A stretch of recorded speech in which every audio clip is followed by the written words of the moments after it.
Welcome to Catholic Views. I'm your host, Renee Kranz. In studio with me today is Archbishop Thomas Gullickson. Welcome, Archbishop. Thank you, Renee. He is a retired archbishop for the church. So you have a different situation with your archbishop as an archbishop, and we're going to talk about that later. Okay. But first, we're going to have you on for 2 different episodes. The other one will run at some point later. But I wanted to have you come in because I really didn't know you until just recently, because I was out of the diocese for a little while. But you were You're too young to have known me from before because a lot of years have gone by since I was home here. That might be true. I don't know. But you are a retired archbishop, but a son of the diocese, and have recently returned after you retired and are living in Sioux Falls. Yeah. So I was like, what a great opportunity to talk to an archbishop who's done quite a lot of traveling and so on. So we're going to have you tell us how you got your call to the priesthood. And a bit about your life as an archbishop. Okay. All right. So will you start by telling us where you grew up, tell us about your family, those kind of things? Well, very good. Mom and Dad, Leon and Dolores, met here in Sioux Falls after the war. And typical, Dad worked for Morel's and Mother worked for the phone company. Oh, okay. And they met at the Archbishop Ballroom. So anyway. Oh, yeah. Much better place to meet than where most people meet nowadays. Anyway, Mother, some years later with my youngest brother, she heard him scolding another little boy and shaking his finger at the little boy and saying, if it weren't for the Archbishop Ballroom, you wouldn't be here. Anyway, that's kind of my origin story. But when they brought me home from the hospital, they brought me home to 908 North Minnesota, and it was a little pink stucco house then, and it's still a stucco house, and it's still there. It's one of the houses they haven't torn down on North Minnesota. Okay, yeah, it's still there. Yeah, but Mother and Dad were married 4 years because I wasn't born until 1950, and they were sort of panicking they wouldn't have any kids. Because you were the oldest. I was the first. Okay. So I came along in August of 1950, and shortly thereafter came 2 of my sisters. Karen is almost 2 years younger than I am, and Leanne she's almost one of those, I forget what you call them, twins. She's maybe 11 months or something like that younger than sure. Karen. So they're real close. Yeah. So there were the 3 of us, and we stayed here until I was 6, and I went to Hawthorne to kindergarten because the Catholic schools didn't have kindergarten back then. Yeah. They started with first grade. Yeah. And then Dad worked, by that time he didn't work at Morel's anymore. He worked for B.F. Goodrich Tire Company. Oh, okay. And they moved him up to Moorhead, Minnesota, across from Fargo.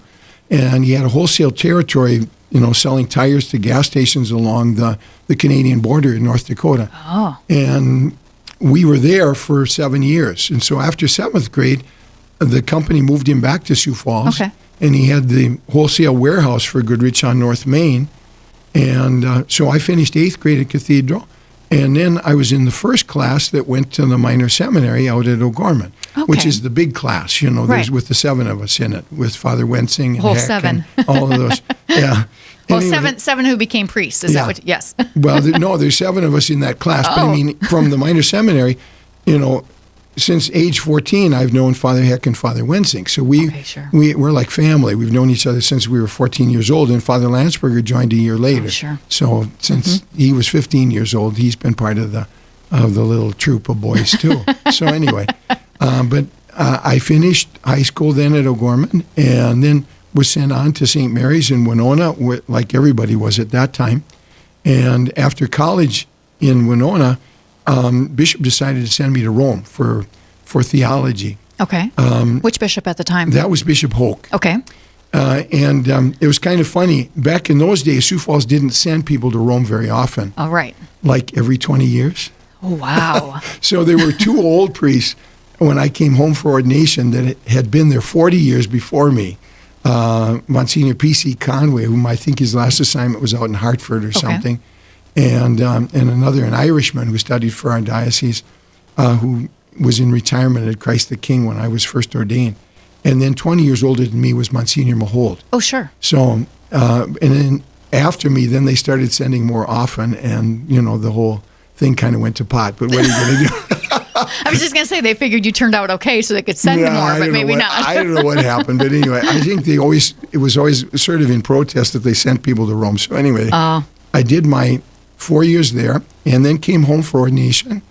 And I had 5 years at home in the diocese then before I went back to Rome for graduate studies in canon law, got my doctorate, and then entered the diplomatic service. Okay. And so I was ordained in 1976, not with the other 6, though. That was another one of those funny stories. Ordained as a priest? Yeah. Okay. My priesthood ordination was not with them. They were ordained at the beginning of June, and I was ordained on June 27th. And the reason for that was one of the younger priests in the diocese, whom Bishop Hoke had tried to keep busy and out of trouble, was planning the bicentennial, 1976. And he suggested to the bishop that they ordain the class at the Huron Fairgrounds on the 4th of July. Well, it didn't go over so well with my classmates. And shortly thereafter, Bishop Hoke was in Rome on pilgrimage, and he said, Tom, your classmates are sort of upset with me, and we had to decide to do their ordination at the beginning of June. I said, well, I can skip my exam since I'm not staying for my license. No, Tom, you stay, finish your exams, and then you come home, and I'll ordain you on any Sunday you want at the cathedral. So June 27th fell on a Sunday, and there were a lot of people who came to the new Mass at the cathedral who found themselves for the very first time in their life in the middle of a priesthood ordination. Oh, my goodness. So anyway, it was kind of fun. That is really interesting because most people don't end up at a priest ordination. No, but these people didn't have any choice. They came to the new Mass on Sunday, and there we were. But and they're like, how long is this going to take? But anyway, I'm the oldest of 8 children. Okay. It ended up being 3 boys and 5 girls. Oh, wow. My 2 brothers have both preceded me in death. They're gone. But I still got my 5 sisters, and sure. They all respect me, and I think they even love me. So anyway. Of course they do. But Mom and Dad had moved. One of the other reasons I'm not that well known is because Mother and Dad moved away from Sioux Falls already when I was a freshman in college in Winona. Okay. Sure. And at that time, they were in Kansas City, Missouri for 3 years, and then as a lot of corporations do, Goodrich tried to dump Dad. So they wouldn't have to pay benefits when they got to retirement. Yep. So he ended up buying a retail tire store in Hutchinson, Kansas. And so all of my younger siblings, they kind of gravitate more toward Kansas and down that way. Because they're used to that area. Yeah. They grew up there. Yeah. Sure. Whereas I was always there just on vacation. I was never there otherwise. It's a weird place to go on vacation, isn't it? Well, I always used to tell people I'm going home to Sioux Falls from Europe. On vacation, and they'd say, what? And I said, yes. Also a weird place to go on vacation. Anyway, it was fun. All right. So how did you get your call to the priesthood? Like, were you planning on being anything else other than a priest at any point? Well, when I was very young, I thought about being either a cowboy or a fireman. Of course, yes. Yeah. But anyway, no, I you could be sort of theological about the whole thing and say that I got my vocation from my mother's womb. It's one of those things where, and I'm firmly convinced that for a lot of young men, it's something that grows with you. In other words, I couldn't give you an exact time or a date when I decided, that the fireman thing or the cowboy thing wasn't going to work anymore. And where I gave up being fascinated as a little kid, preschooler, looking up at that mysterious woman with her little pillbox hat up on the organ in the cathedral, making these sounds come out of these big things. I mean, those were all distractions. But at some point or another, I decided that this was really something that I liked. Dad always says that when we were in Minnesota, one of the nuns, they were Benedictines from Crookston, Minnesota, at St. Joseph's in Moorhead. And she called Dad in and she says, Mr. Gullickson, that son of yours has a vocation. Yes, sister. But anyway, I remember at one time in those years over at Chandley, the high school, they had a vocations fair. And our next door neighbors were a real nice Catholic couple, and she had a cousin who was a Crozier father. Okay. And in those days, life was simpler, and you didn't think about hotels and motels. So they were putting up during this vocation fair, the cousin plus another priest who was the vocation director, national vocation director for the Palatine Fathers. And so Dad took me to the vocations fair, and that was kind of fun. But I also got to meet them because they were right next door. Right. And I corresponded with both of them, I think, up until sometime in high school. Mm-hmm. At which point the Palatine, I think, married some gal and disappeared. And I don't know what happened to the Crozier. But in any case, I had kind of always thought then in grade school that I wanted to be a religious. And then after grade school, I'd go to Crozier Seminary in Onamia. Mm-hmm. And one day, sister over at here at Cathedral School, she says, Monsignor wants to see you. That was Monsignor Peter Meyer. You're like, uh-oh. 8th grade boy, So I go over there, and I venerated him. I mean, he was a big man, mm-hmm. And very impressive. And he sits me down in his office over in the rectory across from him, and he says, Tom, he says, I hear you want to be a priest. And I couldn't get anything out. I just got a nod in my head. And he says, the Diocese of Sioux Falls really needs priests. He said, and Bishop Polk is opening this minor seminary this fall. Would you think about going there? Well, how do you tell a Monsignor no? You're like, yes, of course. So in terms of vocation, I would say there have always been these gentle little things that somewhere or another have affirmed me, age appropriate and all that kind of stuff, mm-hmm. and they've gone on my whole life that way. Mm-hmm.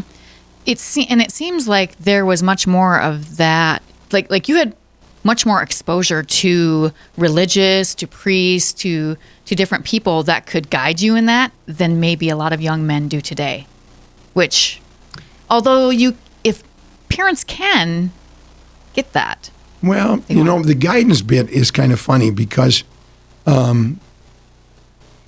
it's yes and no. Okay. Lots of times, I remember we were still up in Moorhead. I must have been a 7th grader, maybe 6th. And I had gone out for football because mm-hmm. we would do that. And of course, it was just a charade because they didn't have uniforms or anything that fit us. You'd be out there trying to get into a stance and stuff, and this great big heavy things that were for some high school boy would fall right down off of this kind of stuff. But anyway, at some point or another, one of the sisters, I think she was my homeroom teacher, whatever she was, she wanted to know whether I would commit myself to some kind of a national catechetical competition, to memorizing these things and answering them and all this kind of stuff. And she sort of pressed me a little bit. And I think my pride had been hurt for the umpteenth time about my trousers coming down on the football field, and I decided to dump football and go with the catechism thing.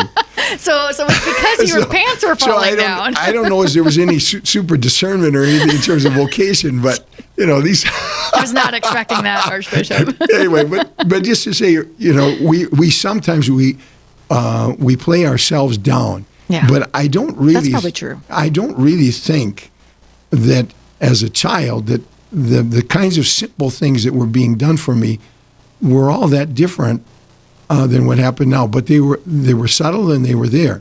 One of the nice things about my parents has always been, that, son, your mother and I are proud of you no matter what you do. Right. And they would always say that, if you wanted to be a doctor or a lawyer, whatever you wanted to be, we'd be fine with that. Or, because we went home on weekends, we mm-hmm. didn't stay at the minor seminary over on the weekend normally. Usually, I guess I'd take a city bus or whatever from O'Gorman back into town on Friday after school. But then on Sunday night, usually Dad would drive me out. And I have to be careful not to say something that would be inappropriate here on the radio, but I don't think it is. I'll just say it. And if some lady or somebody is offended, well, I'm sorry. And you can Renee did not put me up to the no. But anyway, Dad would be driving along, and then he'd say, Thomas, why didn't you tell them all to go to hell and stay home with your dad? But anyway, that's the kind of family situation I came from. I knew I was fully supported. Yes. And all that kind of stuff, and loved. That's so good to have and so important. Okay, so in case you didn't figure it out yet, we are talking to Archbishop Thomas Gullickson. We're getting lots of surprises and good stuff. Yeah. Will you tell us a little bit about what you did as an archbishop? Because like I said, it's a little different. We're used to an archbishop of a larger diocese, for instance, or Archbishop Christophe Pierre, who is the apostolic nuncio. Yeah. Your role was a little different. How did you get there, and what did you do? Yeah, it was the same as Christophe Pierre's, but the only thing is that he has the United States to deal with, and I always had smaller countries or different types of things, which he had previous to his assignment in Washington. But basically, the biggest difference is, all of us, our vocation to priesthood is about the same. Mm-hmm. How that comes about. Some have goofy stories like I have to tell, and others, maybe they had a crisis that they worked through or something like that, right. Some girlfriend they gave up or whatever. But all those kinds of things. But the difference comes in then when you enter into this quote-unquote diplomatic career. Mm-hmm. The Secretary of State of His Holiness asked Bishop Hoke already if I could be released. I don't know who gave my name to them, when I was a seminarian in Rome, but somebody did. If I could be released for this kind of service. And Bishop Hoke was a very wise man, and he said, he filed a letter and did not even answer it.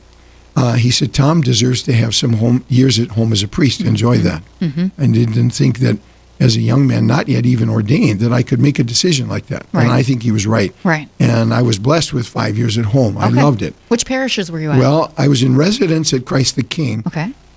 And I taught full-time at O'Gorman.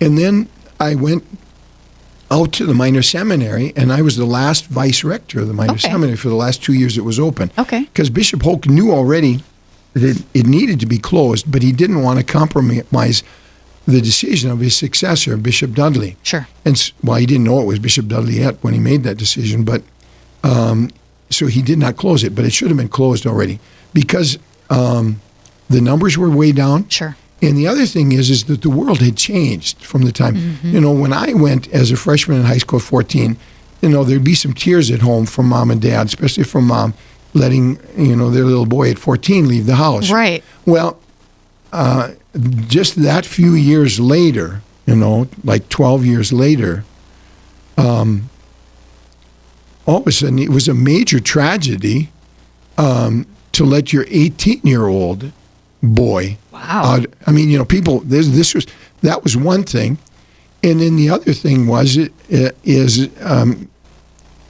we basically ended up out here with high school boys, not that were loved so much by their parents. They were loved maybe, but sort of presented sometimes problems for their parents. So they were using it as a place for them to get straightened out. Well, sort of like a military school, kind of, almost, where you're supposed to straighten them out. That's not helpful. No, but anyway, so it was kind of rough. Those 2 years I was vice rector there, taking care of these boys. But anyway, I did that 3 years at O'Gorman, taught. The first semester I taught freshman religion, and I couldn't identify very well with freshmen, so I was voted longest line at the quarter, and they moved me to seniors after that. And I did pretty well with seniors in senior religion, but then I also ended up taking over the Latin classes. Okay, sure. And so I did that for 3 semesters.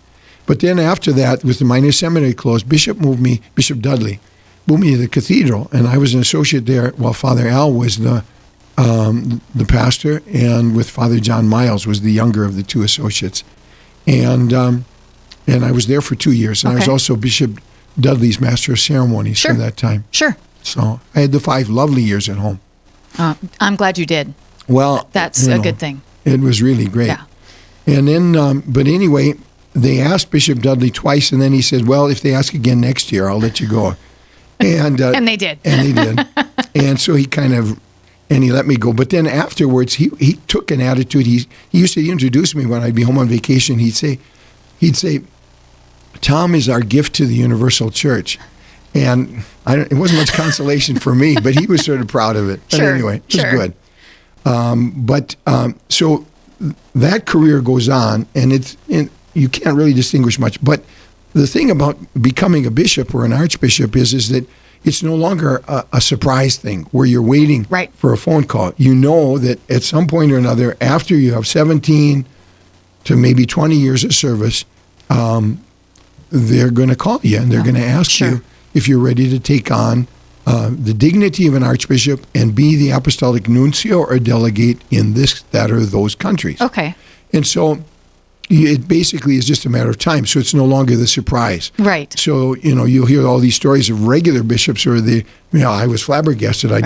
I saw this number from Washington. I didn't know who that was. I didn't even answer it, that kind of thing. We hear Bishop DeGroot's story often of when he's called for bishop. But it's not the only one. They're all that way. Yep. But for me, of course, I knew it was something that was coming. And when it was just a question of when. Right.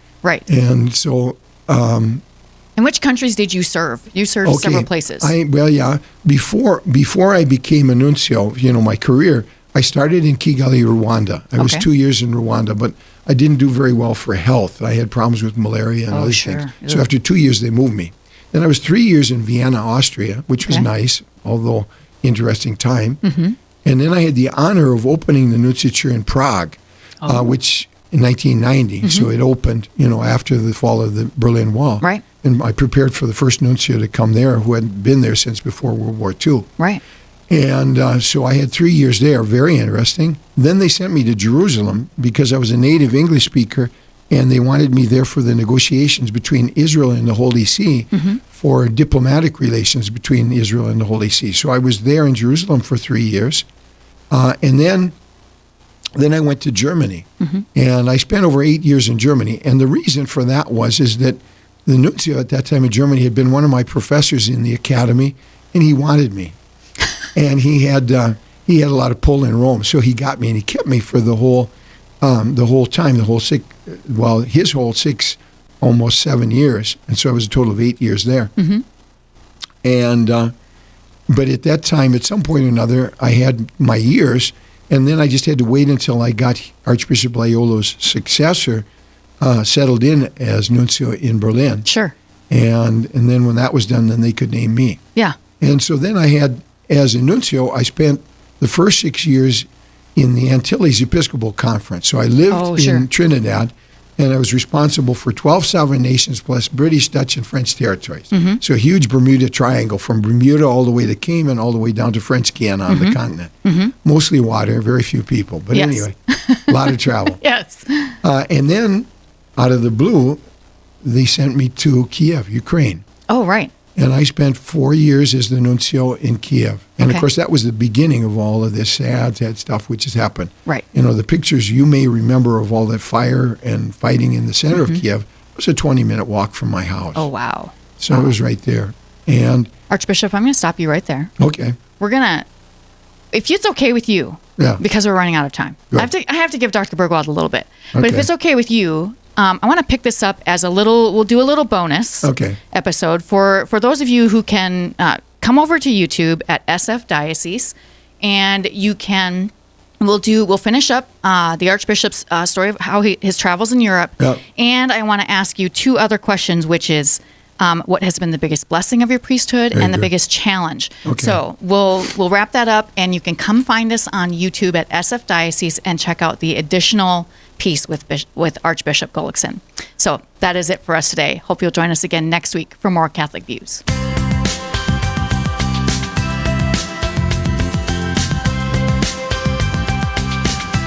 So we are picking up from our conversation with Archbishop Thomas Gullickson.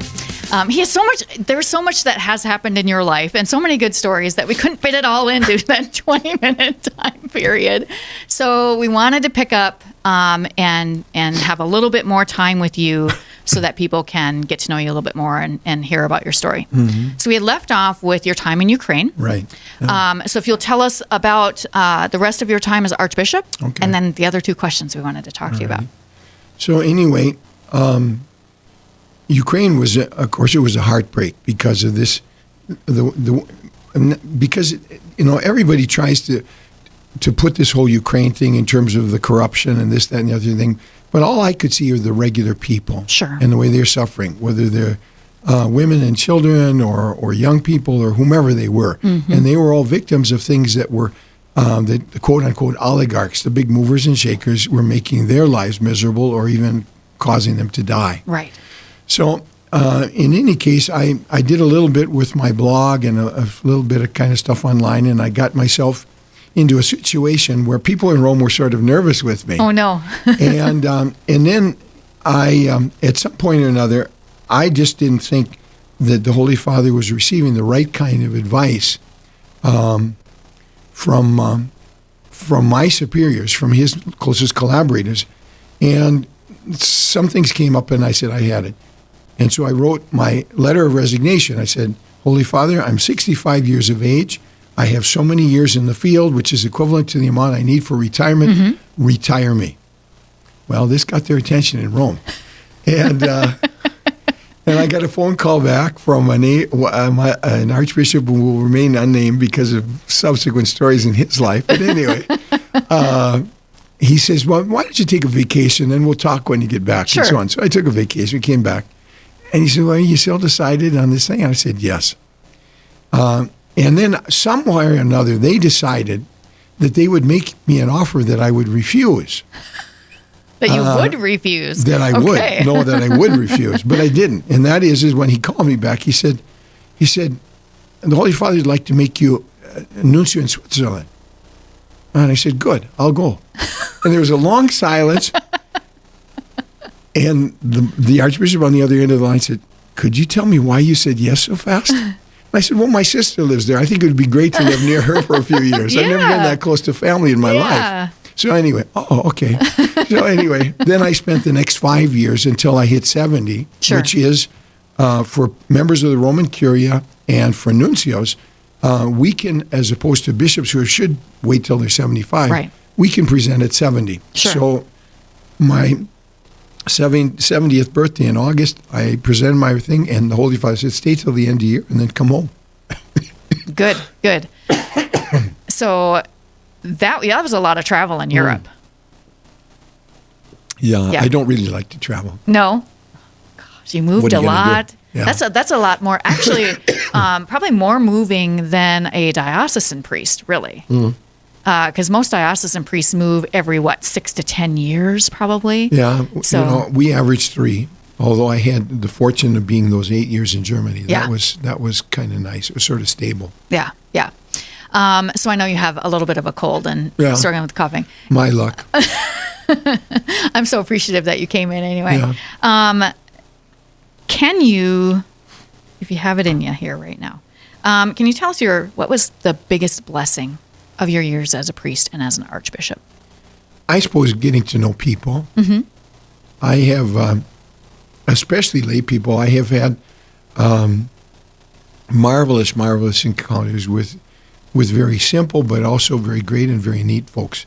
And this has been a boundless blessing for me. Good. Getting to know them. I tell some people, the most difficult category of people for me are priests. I have no problem at all with lay people.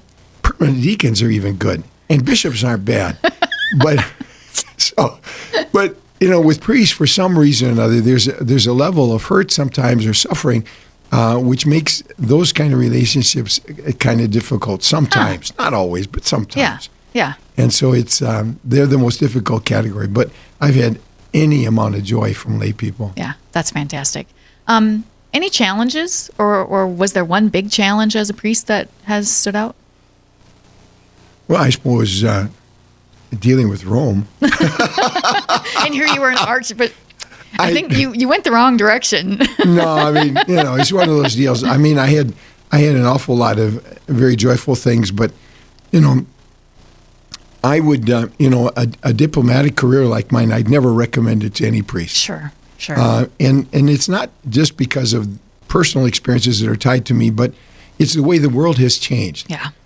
Vatican diplomacy is the origins of diplomacy in the West for the most part. Sure. The first ambassadors were those that the crowned heads of Europe sent to the Holy Father, and he sent his nuncios to his beloved sons and daughters, the crowned heads of Europe. Sure. So that's kind of where it all got started. Yeah. And that's all changed. I tell everybody, nuncios, the Vatican diplomats are the canaries in the mine shaft.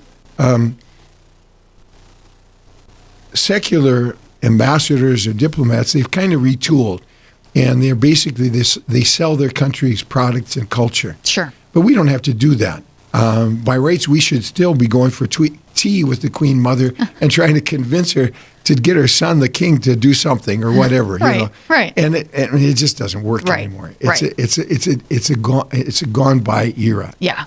You know, shuttle diplomacy, you know what it is, you know.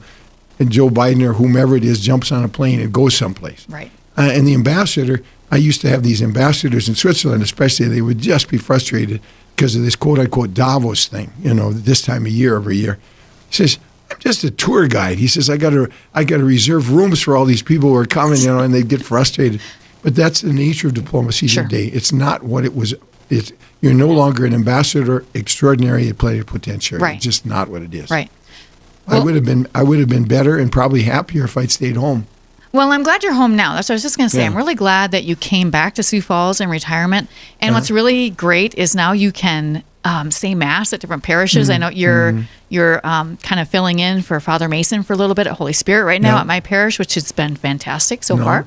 We hope he gets better quick. Yes, agreed. We're praying for him for sure. But no, it's one of those deals where, you know, a priest's life naturally should be a life of contact, either in the parish with people or in school systems with younger folks, you know, kids and so on. And for us as young priests in diplomatic service, it can be a very hard life. Yeah. Because it can be a very isolated life. Nuncios have a lot of social commitments, but the young diplomats don't. Right. So it's a challenge. Right. I can believe that. All right. Well, Archbishop Gullickson, I really appreciate you coming in to talk to us today. He's getting through it. I'm proud of you. Yeah, Thank whatever. you for doing that. I talk to all these people that say this goes on for 3 weeks, and I say, please, Lord, no. Colds can be real bad. So I'm over a week into it already. Oh, you're probably just about done then. I hope. Yes. Well, thank you so much again for coming in. I really appreciate it. Thank you, Renee. You bet. And that's it for us then. Thanks for coming back for the overtime. Have a great week.